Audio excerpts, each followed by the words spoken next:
ছবিটা তিনি দেখেছেন, এরকম ছবি আশা করছেন আমাদের ফিল্ম ইন্ডাস্ট্রির কাছে।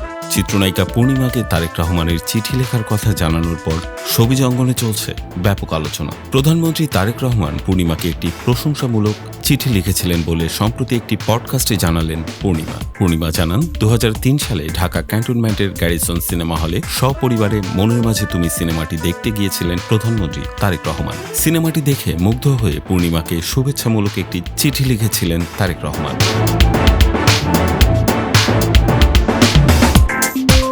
এ প্রসঙ্গে অভিনেত্রী বলেন, বর্তমান প্রধানমন্ত্রী সে সময় চিঠিতে মনের মাঝে তুমির সব অভিনয় শিল্পীর নাম উল্লেখ করে শুভেচ্ছা বার্তা পাঠিয়েছিলেন। তিনি লিখেছিলেন, এরকম সিনেমা নিয়মিতভাবেই নির্মাণ হওয়া উচিত। আমরা যেন আমাদের ভালো কাজের ধারাবাহিকতা অক্ষুণ্ণ রাখতে পারি, সেই কামনাও ব্যক্ত করেছিলেন তিনি। তার এই উদারতা আমাদের সিনেমা সংশ্লিষ্ট সবাইকে মুগ্ধ করেছিল। পূর্ণিমা আরও বলেন, তখন তো সামাজিক মাধ্যমের যুগ ছিল না। সে সময় আমার মা পরিচিত সব সাংবাদিকদের চিঠিটি দেখিয়েছিলেন।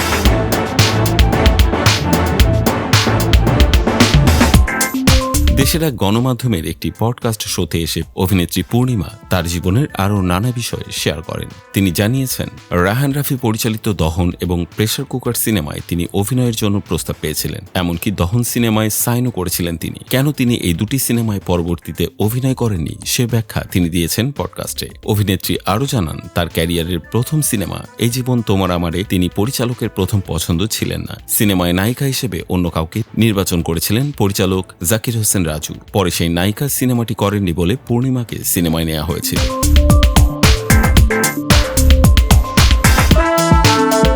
চলচ্চিত্রটি মুক্তি পায় 1997 সালে। তখন তিনি ক্লাস 9-এ পড়তেন। এই সিনেমায় রিয়াজের বিপরীতে অভিনয় করেন তিনি। এরপর রিয়াজের সঙ্গে জুটি বেঁধে প্রায় 25টিরও বেশি চলচ্চিত্রে অভিনয় করেছেন এই নায়িকা। পূর্ণিমার আসল নাম দিলারা হানিফ রিতা। কাজী হায়াত পরিচালিত ওরা আমাকে ভালো হতে দিল না চলচ্চিত্রে অভিনয়ের জন্য শ্রেষ্ঠ অভিনেত্রী বিভাগে প্রথম জাতীয় চলচ্চিত্র পুরস্কার পান পূর্ণিমা। ব্যক্তিগত জীবনে এই অভিনেত্রী 3টি বিয়ে করেছেন।